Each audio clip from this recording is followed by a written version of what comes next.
मुरसुर के पतन के बाद वृंदावन एक बड़े त्योहार में बदल गया था। सब गोप और गोपियां कृष्ण के चरणों में आरती उतार रहे थे। गायें बांसुरी की धुन पर नाचने लगी थीं, बच्चे कृष्ण के साथ खेलने लग गए और सभी के हृदय में शांति का भाव भर गया। मां यशोदा ने कृष्ण के माथे पर तिलक लगाया और बोली, तू मेरी आंखों का तारा है, मेरे लाल। जब भी कोई असुर आता है, तू हमारी रक्षा करता है। भगवान का वरदान है कि तू वृंदावन में जन्मा है। नंद बाबा ने बड़े धूम धाम से महोत्सव रचाया। ढोल, नगाड़े और शंख बजने लगे। सभी लोग नाच गाना कर रहे थे। जय कन्हैया लाल की, जय नंदलाला की। वृंदावन में रंग बिरंगी फूलों की वर्षा होने लगी। गोपियां कृष्ण के चरणों में गीत गा रही थीं और छोटे बच्चे उनके पास बैठकर प्रसाद खा रहे थे। कृष्ण अपनी बांसुरी बजाते हुए सबको आनंद में ले जा रहे थे। लेकिन इस खुशी के बीच भी कुछ लोगों के हृदय में चिंता बनी हुई थी। कंस ने बार बार अपने दूत भेजे थे और हर बार कृष्ण उन्हें मारकर वृंदावन को बचाते रहे, लेकिन कंस रुकने वाला नहीं था। उसी समय दूर मथुरा के राजमहल में कंस ने अपने दरबार में खतरनाक असुरों को बुलाया। उसके चेहरे पर क्रोध था। एक मूरासुर गया तो क्या हुआ, अब मैं और भी शक्तिशाली असुर भेजूंगा। कृष्ण को बचपन में ही समाप्त करना होगा। अगला असुर होगा पौंड्रक का धूर्त। और उसके बाद कंस की सबसे बड़ी योजना का प्रारंभ। माहौल में अंधेरा छा गया और कृष्ण ने अपनी बांसुरी। वृंदावन के आंगन में अभी भी उत्सव चल रहा था। बच्चे कृष्ण के साथ रास रच रहे थे, गोपियां गीत गा रही थीं और मां यशोदा कृष्ण को गले से लगाए उनके माथे पर बार बार चुंबन कर रही थी। नंद बाबा ने बड़े गौरव के साथ कृष्ण को गांव के सभी लोगों के सामने खड़ा करके कहा, देखो, ये हमारा कन्हैया सिर्फ मेरा बेटा नहीं, बल्कि वृंदावन के हर घर का रक्षक है। सभी लोग एक स्वर में पुकार उठे, जय कन्हैया लाल की। वृंदावन में रंग, फूल और प्रसाद बांटने का सिलसिला चल पड़ा। वृंदावन के गौवंश भी जैसे कृष्ण की जय जयकार में अपने सींग हिला रहे थे। यह दिखाता था कि प्रकृति का हर अंग कृष्ण के वध से प्रसन्न था। लेकिन इस आनंद के बीच कृष्ण की आंखों में एक शांत सी गहराई थी, जैसे उन्हें पता था कि यह लीला सिर्फ एक कड़ी है। अभी और कठिन परीक्षा उनका इंतजार कर रही है। उन्होंने अपनी बांसुरी बजाई और उसकी मधुर धुन ने वृंदावन को फिर से सुख और शांति से भर दिया।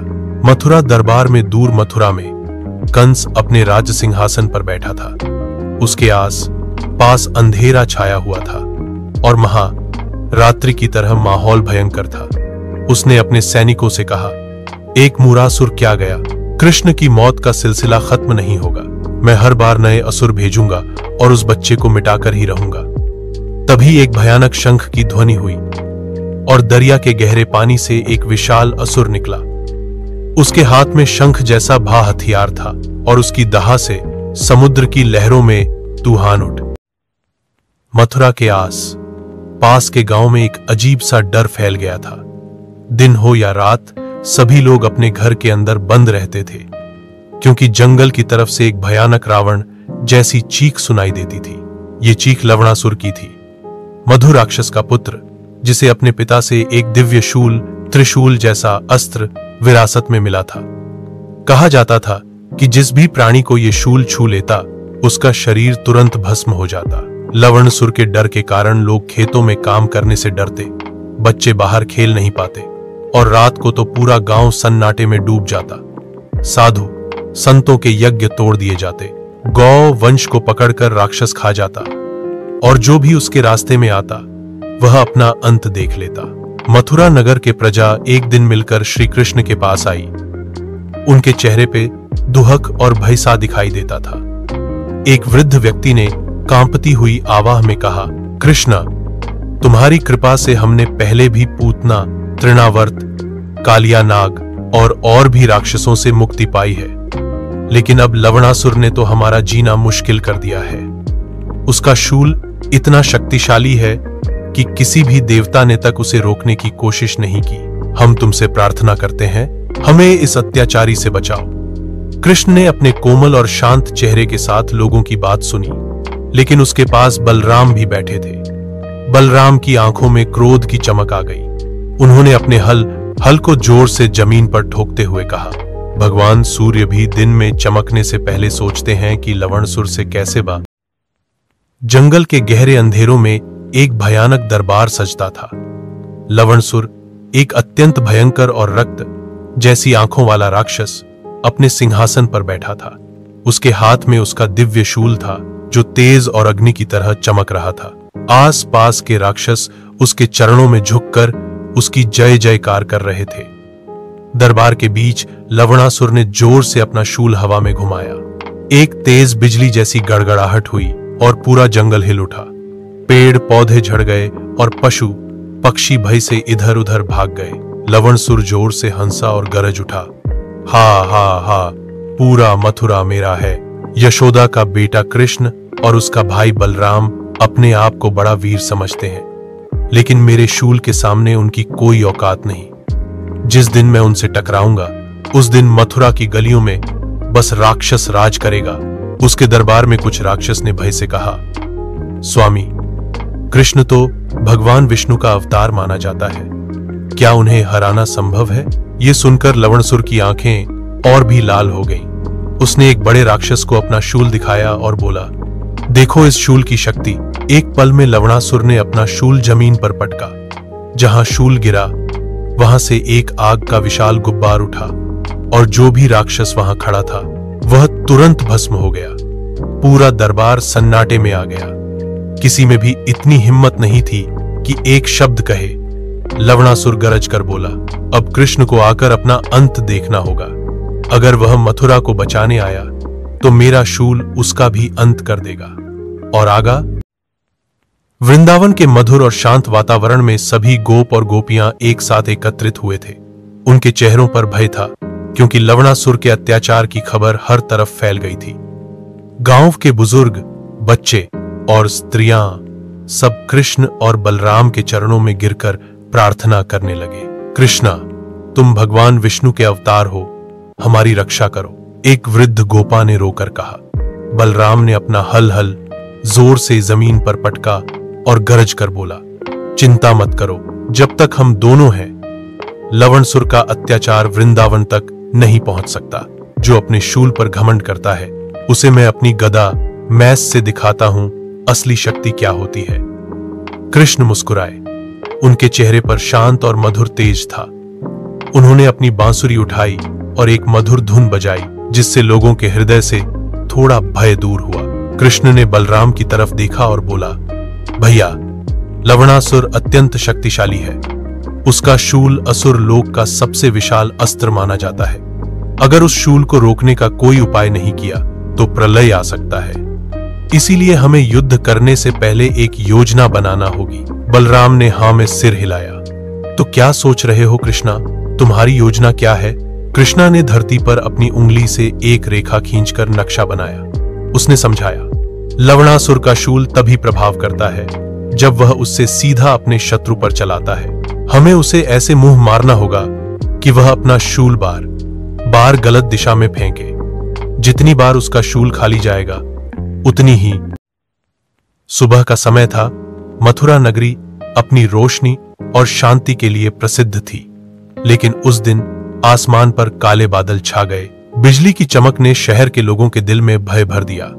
दूर से एक भयानक गुनगुनाहट आई। पेड़ गिरने लगे, पहाड़ हिले और नदियों का पानी कांप उठा। ये सब लवणासुर के आने की निशानी थी। मथुरा के द्वार पर विशाल शरीर वाला लवणासुर आकर खड़ा हुआ। उसकी लंबाई आसमान को छू रही थी। उसके मस्तक से आग निकल रही थी और हाथ में चमकता हुआ दिव्य शूल था। उसने अपना गरजता हुआ स्वर मथुरा के लोगों की ओर फेंका। मथुरा के लोगों, तुम्हारा अंत आज निश्चित है। तुम्हारा शहर अब मेरे अधिकार में होगा। कृष्ण और बलराम अगर अपने को तुम्हारा रक्षक मानते हैं तो सामने आकर मुझसे युद्ध करें। अगर वे नहीं आए तो मैं तुम सबको अपने शूल से भस्म कर दूंगा। मथुरा के लोग डर कर अपने घरों में छुप गए। स्त्रियां अपने बच्चों को गले से लगाकर रो रही थीं। गोप और गोपियां कृष्ण का नाम लेकर प्रार्थना कर रहे थे, कृष्ण, बलराम, हमें बचाओ। तभी शहर के एक कोने से बांसुरी की मधुर धुन सुनाई दी। हर दिल में शांति और आस्था भर गई। सब लोग अपने घरों से निकलकर द्वार की ओर देखने लगे। धूल और अंधेरे के बीच से दो प्रकाश की किरणों जैसी छवि सामने आई। कृष्ण अपनी बांसुरी बजाते हुए और बलराम अपना हल और गदा लेकर गर्व से मथुरा के द्वार पर लवणासुर के सामने आ खड़े हुए। कृष्ण ने मुस्कुराकर लवणासुर की तरफ देखा और मधुर स्वर में कहा, लवणासुर, तू मथुरा को क्या? लवणासुर ने अपना विशाल शूल दोनों हाथों से उठाया और गरजता हुआ जोर से चिल्लाया, कृष्णा, बलराम, तुम दोनों के अंत का समय आ गया है। उसने शूल को आसमान की तरफ घुमाया। शूल से आग के शोले निकले और बिजली की तरह चमकदार प्रकाश पूरे आसमान को रोशन कर गया। मथुरा के लोग अपने घरों के कोने में सिमट गए। कुछ ने आंखें बंद करके प्रार्थना करनी शुरू कर दी। स्त्रियां बच्चों को गले से लगाए रो रही थीं। सबको लग रहा था कि अब शहर का अंत निश्चित है। अचानक लवणासुर ने शूल को कृष्ण की ओर फेंका। आकाश से गिरती हुई बिजली की तरह शूल आया। जहां से शूल गुजर रहा था वहां की हवा जल उठी, पेड़ पौधे भस्म होने लगे और जमीन फट गई। शूल सीधा कृष्ण की ओर बढ़ रहा था, लेकिन कृष्ण ने अपनी बांसुरी को अपने अधरों से लगाया और एक मधुर धुन बजाई। उस धुन से एक दिव्य गति उत्पन्न हुई। शूल अपनी दिशा से हिल गया और कृष्ण को छू भी नहीं सका, बल्कि वह मथुरा के द्वार के बाहर एक सूखे पेड़ पर जा लगा और पेड़ को भस्म कर दिया। लवणासुर गरज उठा, हा हा हा, शाबाश कृष्ण, तुमने मेरा पहला वार बचा लिया, लेकिन देखते हैं तुम कितनी बार बच पाते हो। बलराम ने गुस्से में आकर अपना हल जमीन पर पटका। जमीन से कंपन उत्पन्न हुई और लवणासुर थोड़ा लड़खड़ा गया। बलराम ने कहा, राक्षस, तू सोचता है कि तेरा शूल ही तेरी शक्ति है, लेकिन याद रख, कृष्ण का दिव्य तेज और मेरा हल दोनों मिलकर तेरे घमंड को तोड़ देंगे। लवणासुर ने अपना शूल वापस उठाया और फिर से कृष्ण और बलराम की ओर। लवणासुर अब अपने गुस्से के चरम पर था। उसने अपना शूल एक बार फिर घुमाया और जोर से चिल्लाया, कृष्णा, बलराम, अब तुम दोनों बच नहीं सकते। मेरा शूल तुम्हें इस धरती से मिटा देगा। उसने अपना शूल बलराम की तरफ फेंका। शूल ऐसा लग रहा था जैसे एक तीखी बिजली सीधे उनके ऊपर गिर रही हो। मथुरा के लोगों ने अपनी सांसें रोक लीं। सबको लगा कि अब बलराम का अंत निश्चित है, लेकिन बलराम ने अपना गदा उठाकर शूल से टकराया। टकराने की आवाज ऐसी थी जैसे दो पहाड़ एक दूसरे से टकरा गए हों। पूरे आसमान में बिजली चमक उठी और जमीन कांप उठी। बलराम पीछे की तरफ खिसक गए। उनके हाथों में छोटे छोटे घाव बन गए, लेकिन उन्होंने अपना धैर्य नहीं तोड़ा। कृष्ण तुरंत अपनी बांसुरी बजाने लगे। उनकी धुन से हवा में एक दिव्य शक्ति जाग उठी। स्कूल अपनी दिशा बदलकर नदी की ओर चला गया और वहां जाकर भस्म हो गया। मथुरा के लोगों ने राहत की सांस ली। उनकी आंखों में उम्मीद की चमक फिर से आ गई। लवणासुर अब और भी गुस्से में था। उसने जोर से अपना स्वर उठाया, कृष्णा, तुम बांसुरी बजाकर मेरा शूल मोड़ लेते हो। मैं तुम्हें आज दिखाता हूं कि लवणासुर का गुस्सा क्या होता है। उसने अपने दोनों हाथों से शूल को उछाला और एक के बाद एक 3 वार किए। शूल कभी कृष्ण की ओर, कभी बलराम की ओर और कभी मथुरा के द्वार की ओर घूमता हुआ जा रहा था। हर वार से धरती फट जाती, पेड़ पौधे भस्म हो जाते और पानी उबल उठता। कृष्ण और बलराम दोनों ने अपनी दिव्य चाल दिखाई। कृष्ण एक पल में अपनी माया से दहस पस्तर बाजार में। लवणासुर अब अपने चरम गुस्से में था। उसके शरीर से आग के शोले निकल रहे थे।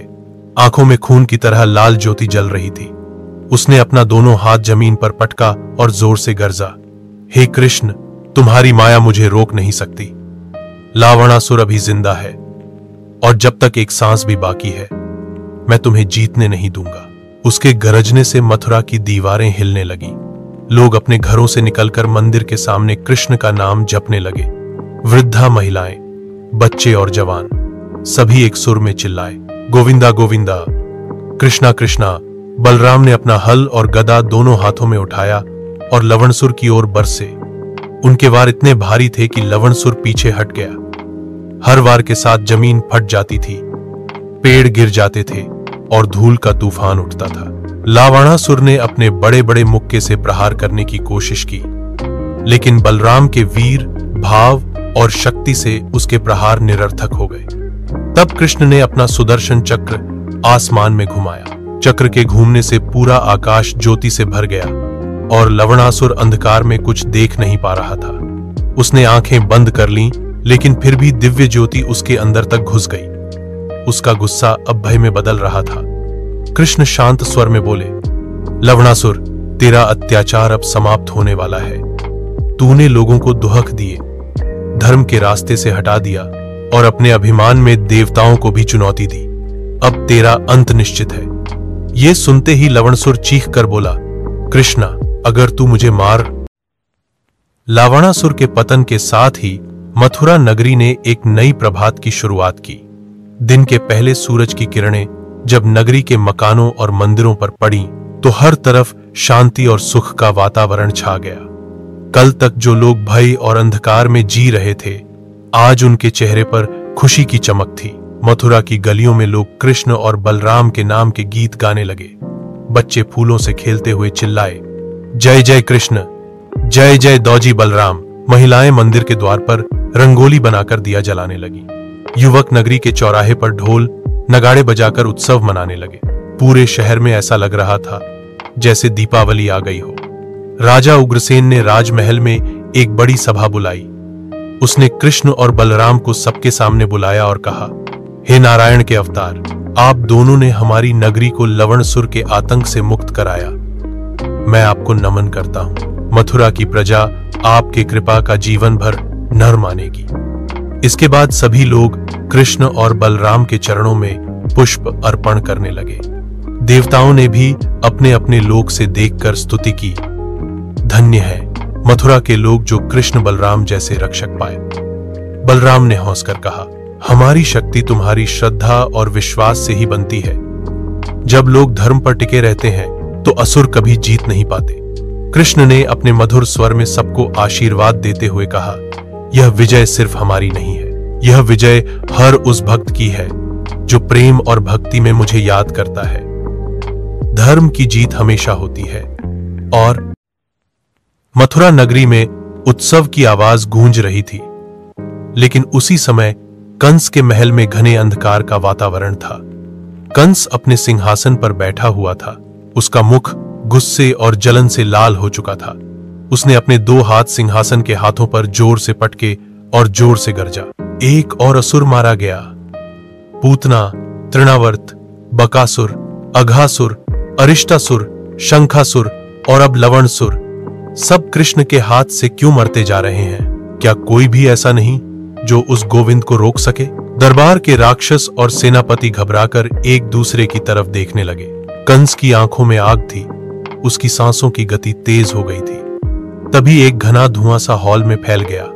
उस धुएं में से एक भयानक रूप सामने आया, मूरासुर, एक शक्तिशाली असुर जो अपने तेज और पाताल शक्तियों के लिए प्रसिद्ध था। उसका शरीर पहाड़ों जैसा था, आंखें अग्नि की तरह जल रही थी और हाथ में उसने एक भयानक गदा पकड़ रखा था। मूरासुर ने अपनी भयंकर हंसी के साथ कहा, राजाधिराज कंस, तुम परेशान क्यों हो? अभी तक जो असुर गए उनमें से कोई भी मेरे जैसा नहीं था। मैं पाताल लोक का वीर हूं, जहां से देवता भी पलट जाते हैं। कृष्ण और बलराम मेरे सामने एक छोटे बच्चे हैं। कंस ने अपना गुस्सा शांत करते हुए मुस्कान दी। उसने सिंहासन से उठकर मूरासुर के करीब आकर कहा, वही तो, हे मूरासुर, मुझे एक ऐसे शक्तिशाली योद्धा की जरूरत थी जो कृष्ण को नष्ट कर सके। वो छोटे बच्चे नहीं हैं, उनके अंदर विष्णु का अवतार छुपा है, लेकिन तुम जैसे असुर के। मथुरा नगरी लवणासुर के वध के बाद अभी भी उत्सव मना रही थी। मंदिरों में शंख बज रहे थे, गलियों में लोग गीत गा रहे थे और बच्चे कृष्ण और बलराम के नाम के झंडे लेकर खेल रहे थे। लेकिन इस खुशी के बीच एक अजीब सा सन्नाटा धीरे धीरे छाता जा रहा था। दिन ढलने लगा, सूरज के पीछे बादल घने होने लगे, आकाश में अंधकार छाने लगा, जैसे एक बड़ा तूफान नगरी की तरफ आ रहा हो। पेड़ पौधे कांपने लगे, पशु पक्षी छुपने लगे और हवा में एक भयानक गरज सुनाई देने लगी। गांव के वृद्ध सभी लोगों ने आसमान की ओर देखकर कहा, यह तो असुर का प्रवेश लगता है। कृष्ण के शत्रु फिर से आ रहे हैं। और वैसे ही हुआ। नगरी के बाहर के जंगल से एक भयानक धुआं उठने लगा। उस धुएं के बीच से एक विशाल रूप सामने आया मुरासुर। उसकी ऊंची लंबाई पेड़ों से भी ज्यादा थी। उसका शरीर लोहे की तरह कठोर और आंखें लाल अग्नि की तरह चमक रही थीं। उसके हाथों में एक भयानक गदा थी जो बिजली की चमक छोड़ रही थी। उसकी गरज से पूरा मथुरा का महल कांपने लगा। मुरासुर जोर से चीखा, हे मथुरा के लोगों, अपने रक्षक कृष्ण को बुलाओ। मैं उसका खून पीने आया हूं। आज से तुम्हारी नगरी पर मेरा राज होगा। लोग भय से अपने घरों में छिपने लगे। महिलाएं बच्चों को गले से लगाकर रो रही थीं। पुरुष घबराकर एक दूसरे को संभालने की कोशिश कर रहे थे। सभी लोग कृष्ण के नाम का जाप करने लगे। गोविंदा, गोपाला, रक्षा करो। कृष्ण और बलराम महल की छत पर खड़े दूर से